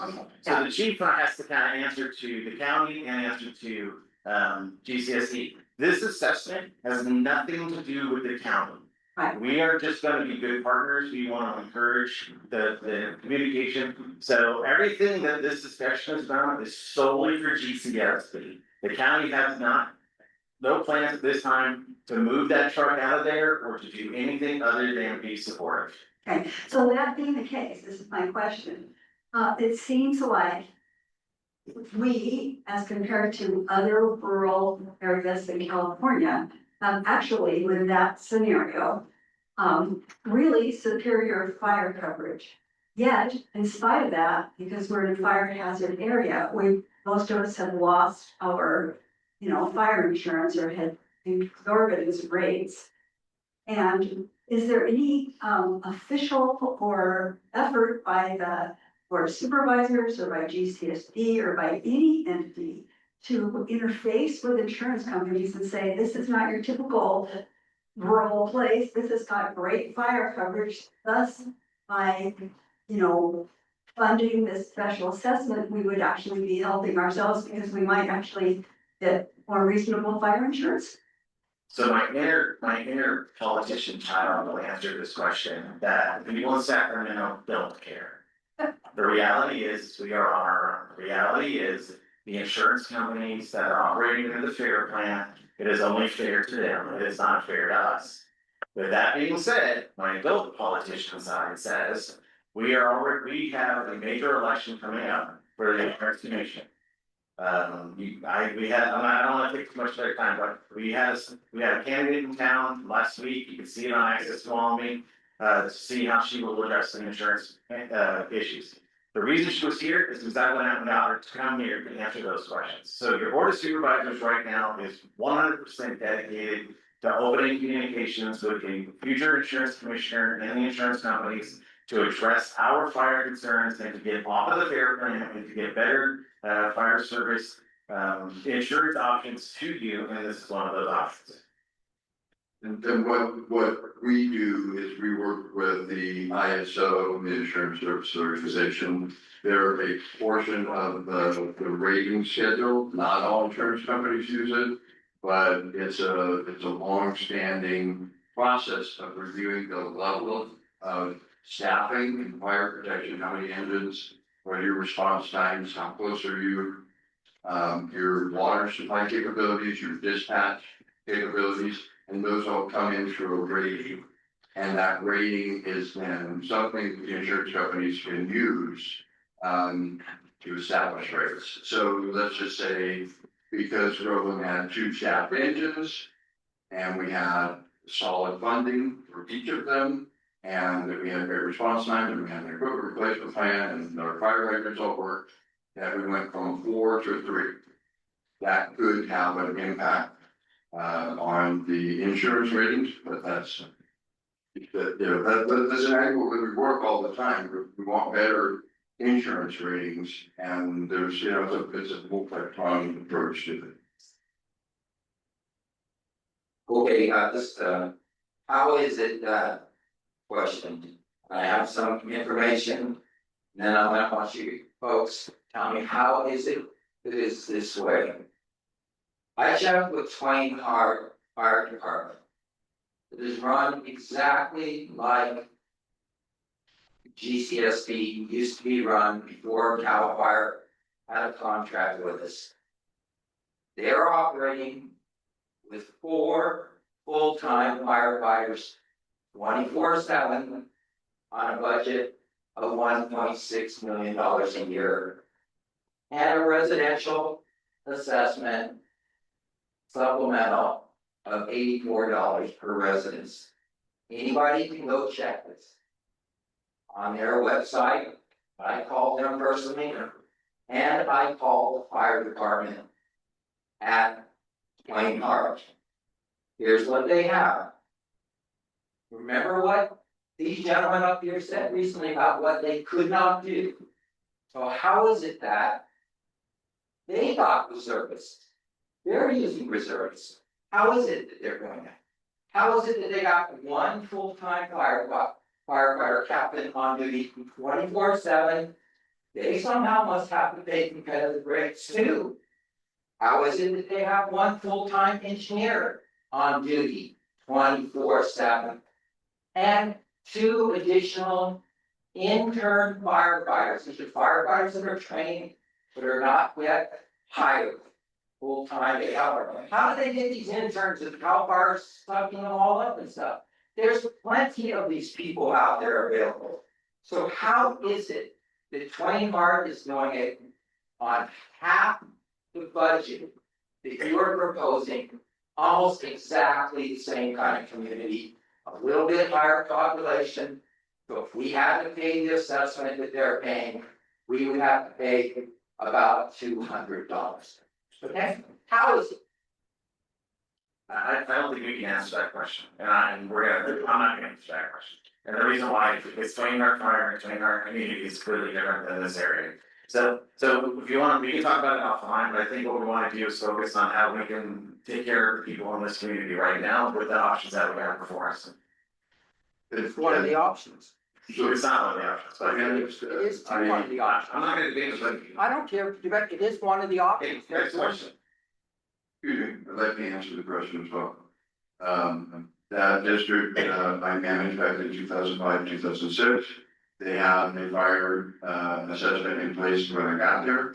We got a second one approved, and they got a third one. So they have 3 property assessments. I'm not sure if they've combined those into a total for you. I don't have their information here to know that. Well, I do have it right on my phone right here. I have it. Okay, I'll go over it with you in your office. That's what you're presenting information. I know them very well. I've been there. Worked with them, but I was That's there not- today, I was looking today. I'm Jeff Paulson, we have a place over there to grill. And first I'd like to thank you, Pete and Jennifer and the chief and the supervisor for having these meetings. They're very helpful. But one question is, Bob Dylan said, it don't take a weatherman to know which way the wind blows. And I read the papers, I see what's happening with government funding, being limited to states and counties. And I'm very concerned about that, especially in another life, I was acting director of a county emergency services.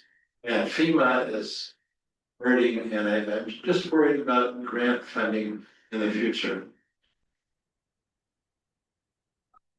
I guess it was more just a statement than really a question. What's your response? Yeah, I mean, I've been involved for several decades with the Statewide Association for Special Districts under Ward.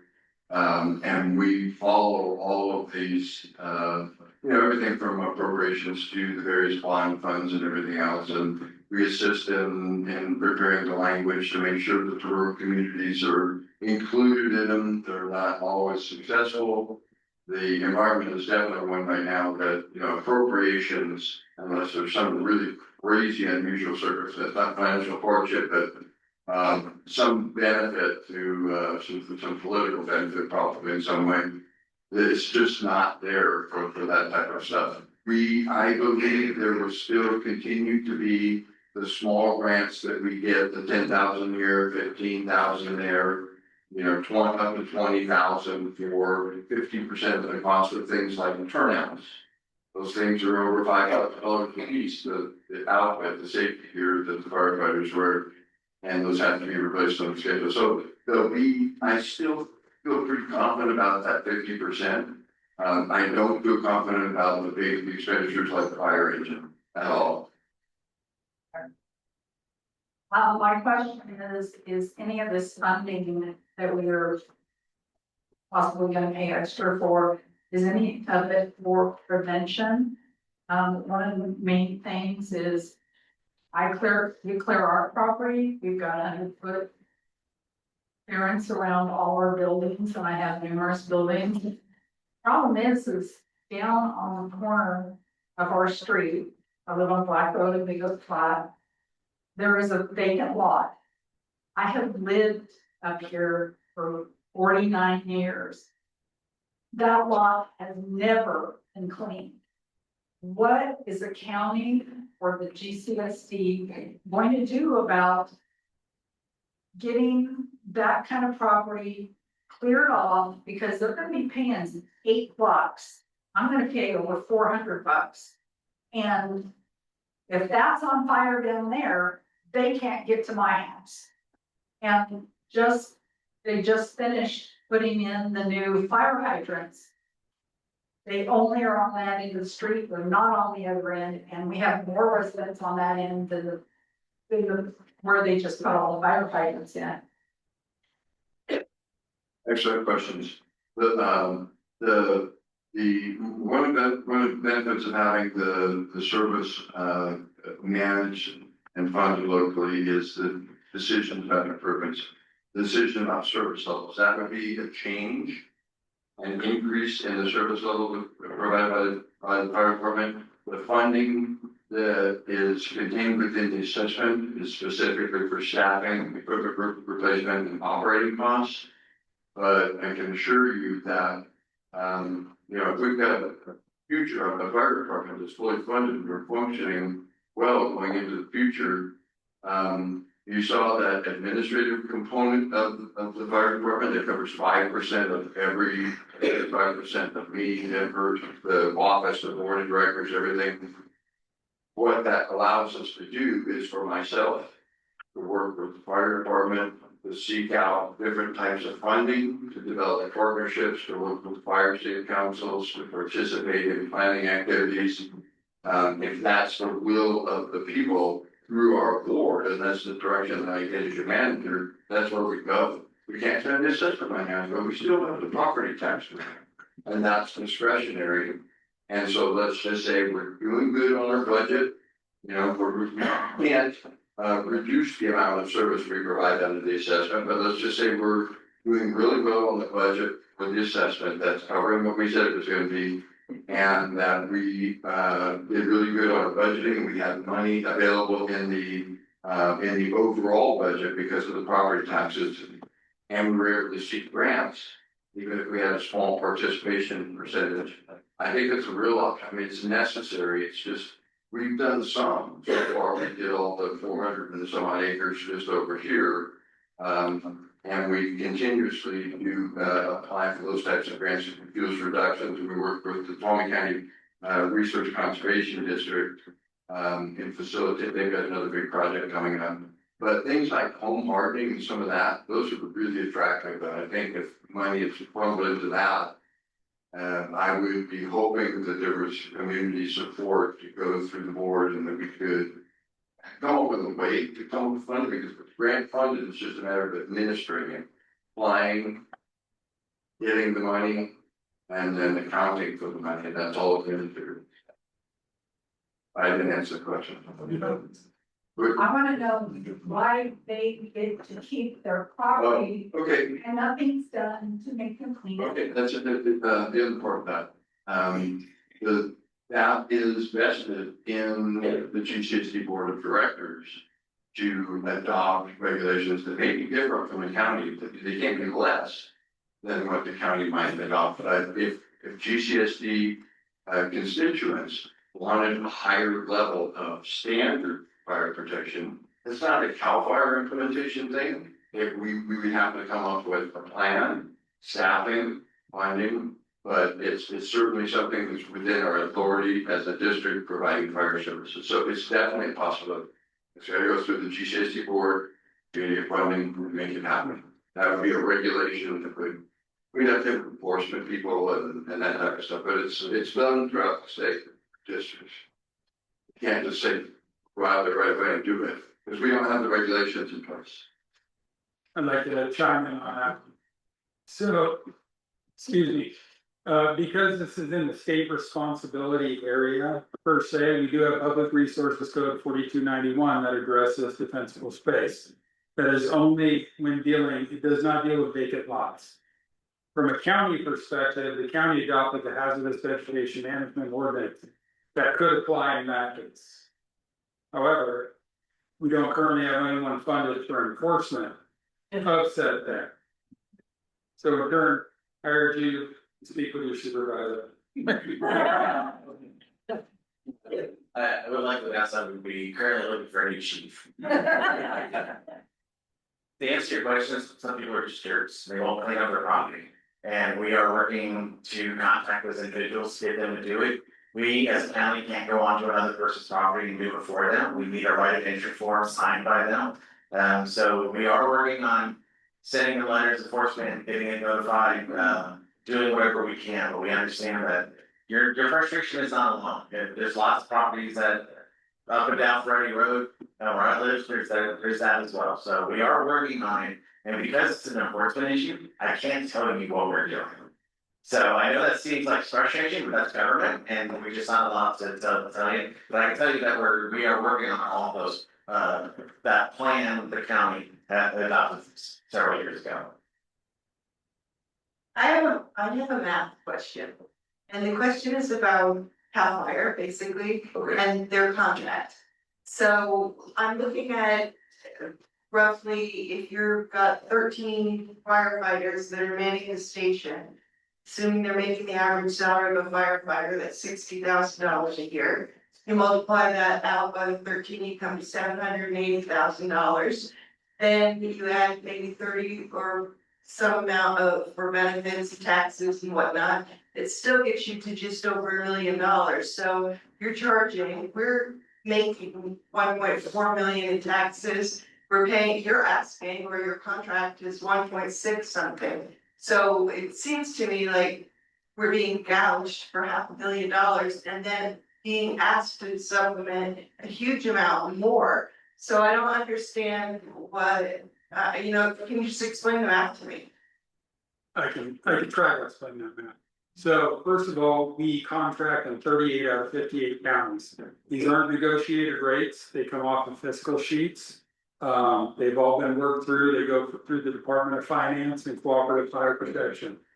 The same rate that you would pay here is what the county is paying for the same classification, as is Riverside County.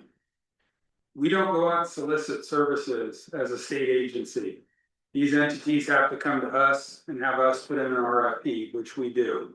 So aside from that, it's all posted within the fiscal sheets of the cooperative agreements respectively for GCSD, and that is the cost.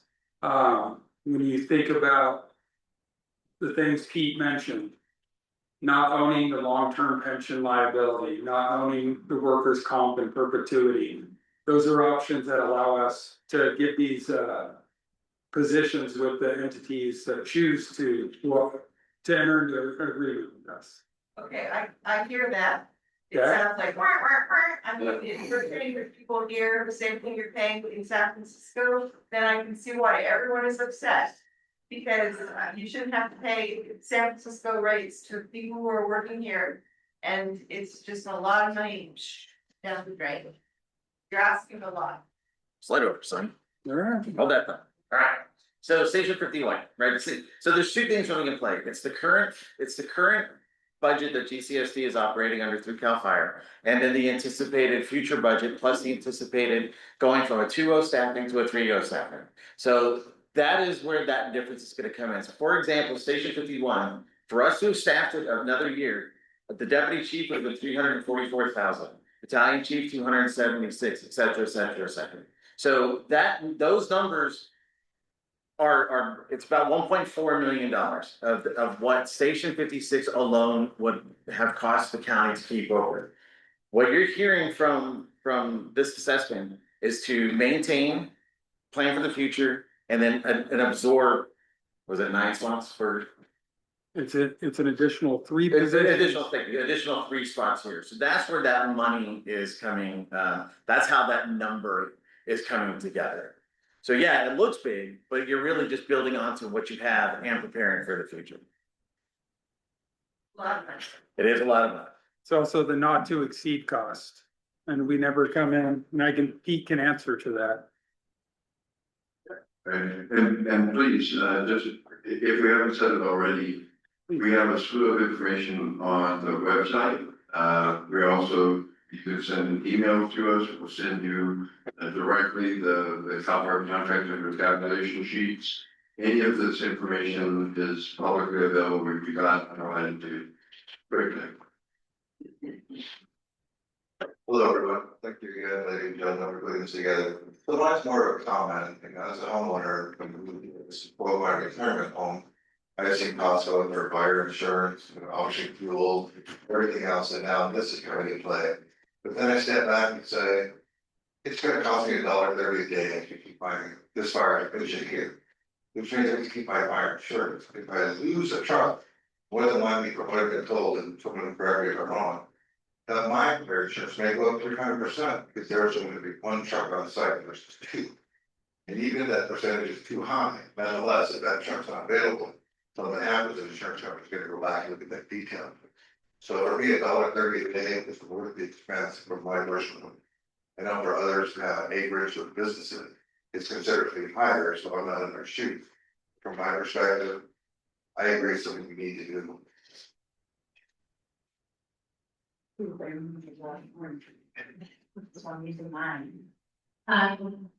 I think going down and volunteering for the Red Cross and seeing every firefighter for so many states, right?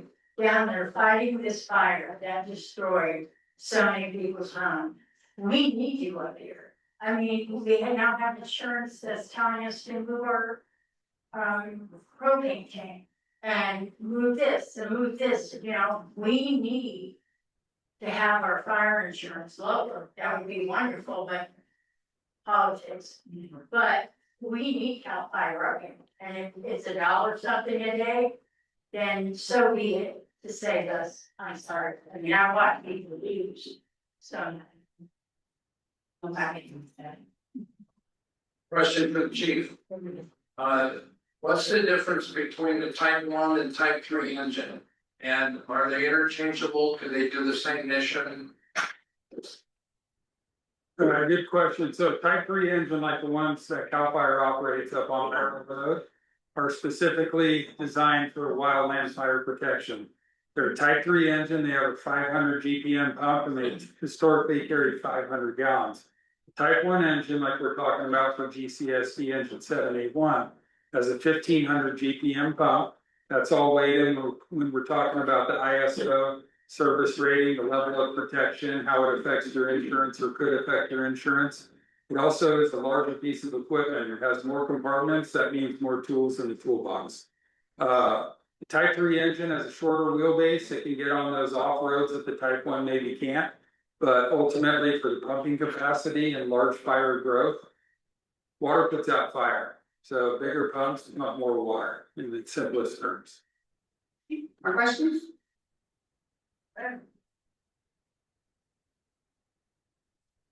Thank you. Sometimes I think I live in an alternate reality. I do not have a problem with the idea that we need to fund this. And I think we're spending a lot of time talking about that. I think it's how we fund it that I have a problem. This is my problem. It's a lot of money. Let me pose a question to you. Is Groveland a destination for people? Do people visit Groveland? They do. They should be paid. Now, there's a lot of ways they can pay. Are you familiar with Sierra.org?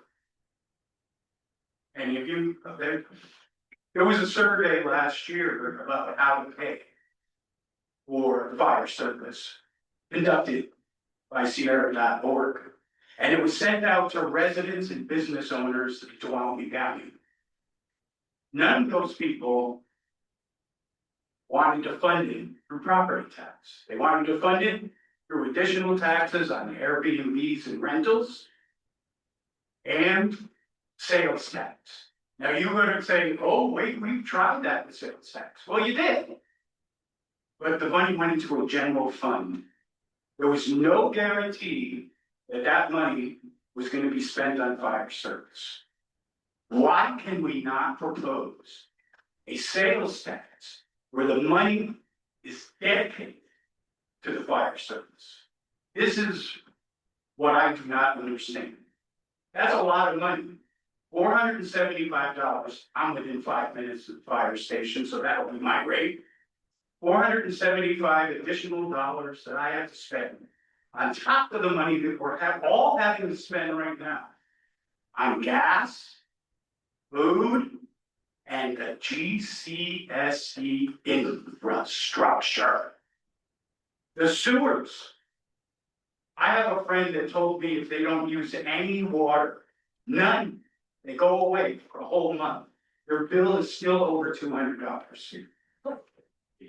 That's ridiculous. So I understand that GCSD has to operate, I get it.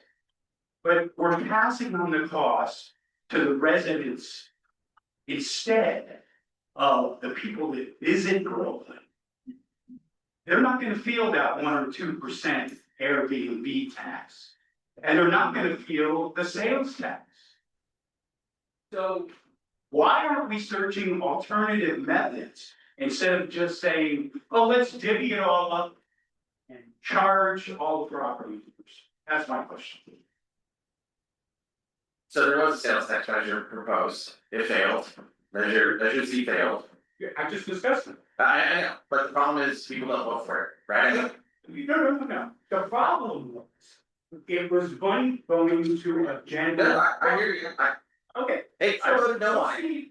If you think that would have passed, the money was dedicated to the fire, You can't dedicate money unless it's a special tax. you can. No, you But can't. you do a special tax? Oh, well, let me get there, right? So this is the fork in the road. If we do a special sales tax, right? So there's 3 ways to do a sales tax, real quick. The first is a general one, right? But that requires, 50% plus one, right? Then there's a special sales tax where you say, I want X number of dollars to go specifically to fire. That requires 2/3 vote. And as Pete alluded to a little bit earlier tonight, that actually might change. Well, let's cross that bridge later. So the issue, the reason why in my opinion Measure Z failed, the reason I personally did not vote for it, right, is because one, I don't trust the government, and I'm the government. And number two, right, there was no sunset clause. There was a citizens initiated movement to bring exactly that forward, there just wasn't enough time. So we can be done, it just has to be done with a little more forethought in the future. We can get it done, the collective we, but it's not something we can solve right now. This assessment is for, like I said, it's not a county assessment, it's a GCSD assessment, and that's how they're addressing it to you currently. But we can talk about the sales tax, so I'm all for a special office in sales tax, though, I've never hidden that, so. Better on my topic. Yeah, let me clarify the requirements for sales tax or GOT tax or anything like that. GCSD doesn't have the state law authority to be able to do that on its own. It has to go through the county. We can do a special tax, we just can't do a sales tax or a GOT type tax. Those have to go through the county. I just think alternative funding should be explored before passing it on to people that are already strapped to red tape day. So Pete, I just have a question. We were talking about, you said distance, but then it was a time. So in regards to the structure, is it distance or is it time? Is it 5 to 15 minutes or is it 5 miles? It's the travel time based on a GIS system. They ran simulation of what it would take to get from the fire station to each location. So they didn't actually drive each one individually, but it was universally used throughout the entire district. So Steve, in regard to like that one gentleman was saying about taxes, what about like impact fees? So with the developments, like First Creek or Fireball or this color whatever it is. So like when we live in Elk Grove, this is a question, Tom, I'm sorry. I can answer your question without you asking me. The question that you wanna ask is, can we go after the resorts that are up there and have them start paying into it? I meant like initially. Well, right, so the first question is, the first answer is no, we can't go back in time and have them pay a fee for that, right? And secondly, again, I'm a blunt guy, so here it comes. The board of supervisors in the past sacrificed fire service for GOT. They wanted to develop that, they wanted to get more taxes in, they wanted to get that, and they did not work with their partners or however that went, long before I was running around here chasing violators. The reality is that was a decision plan made back then, and that's something we're going to face the change. Right, you guys have a different mindset. 100%. So within GCSD, we have policy direction from our board. We have developed an impact fee structure for new development. This would be to go into the future expansion of the fire department.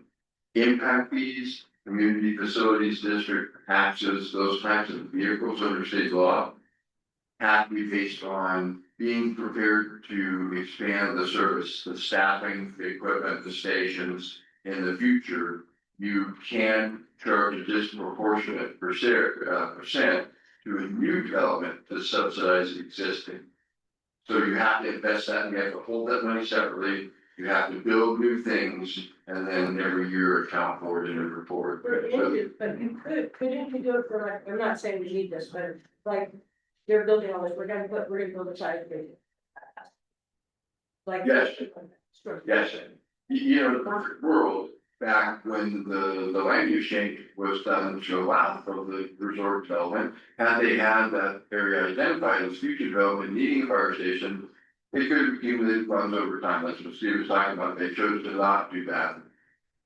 Maybe to be attractive, I'm not sure, but it basically allowed for the services to be provided free of charge to the commercial entities. Can't fix what happened then. But going forward, so the other part of that within GCSD boundaries, take for example, if there was a subdivision done, or a 6,000 plus square foot new commercial building, they would be subject to community facilities district fee that would go on their taxes, that would pay a proportional cost of expanding the fire department in the future. If we never get to that future, that money is restricted by state law. You either have to spend it within a certain period of time, or you have to give it back. So we have to be reasonably sure that if we're gonna charge them, $3,000 as a, either an impact fee or a community facilities district tax, that in the future we're gonna have enough money to do it. So, but anyway, we've got those in place. We have to take the impact fee schedule to the board of supervisors, because state law doesn't allow GCSD to levy an impact fee. It's gotta come through the county. So the county would have to adopt our fee and then charging it when permits are issued. So those are in place, ready to proceed forward. That's for future development. So I guess I have the floor. Anyways, I don't really actually came up here about something else. Being part of this meeting. I am a real estate developer, an investor in several different cities throughout California. I have a vacation home over here. I really want to say to the county supervisor, what a great man. Thank you. I appreciate everything that you said. Awesome guy that you've got up here. We're recording this, right? I can use this later. Gained a lot of respect here. All right, thanks. Developing here, and I would be happy to pay impact fees to the community as part of the fire as a developer. But that isn't what I have a comment. So as I've noticed, this community has a lot of retirees, second home, vacation home. There's a lot of impacts that has happened. There's massive amounts of houses on the market up here.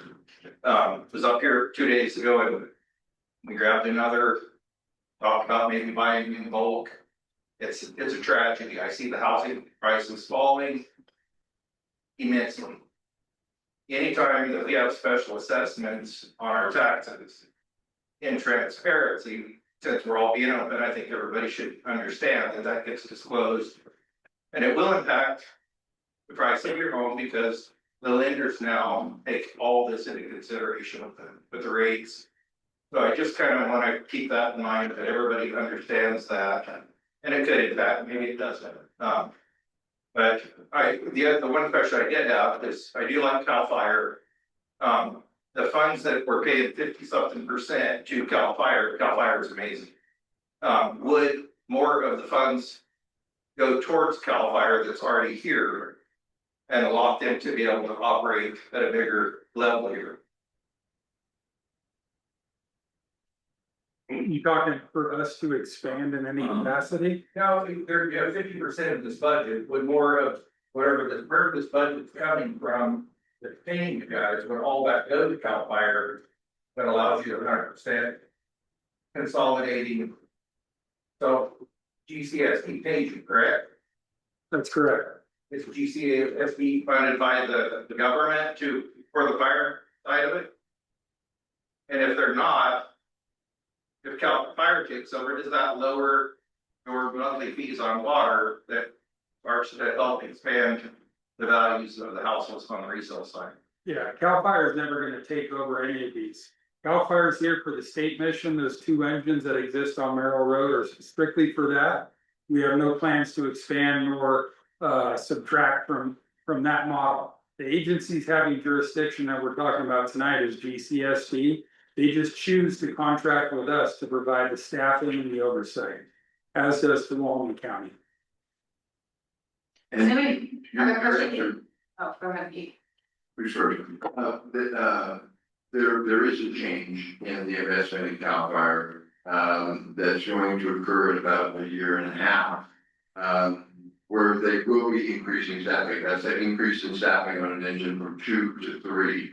So there's some increased investment with CAL FIRE, regardless of whether the assessment is approved. And that's part of what drains the remaining funding that we have quicker if the assessment is not approved. Well, my question was kind of where's the funding that GCSD is getting for this? Where's that coming from? Right now, it comes from a portion of the property taxes that you pay. And with that portion of the property tax go back to the county, that also running. Second in. So out of your property taxes that the people pay, the county collects that or gets it back, and then the county then issues $1.4 million to GCSD specifically for fire support.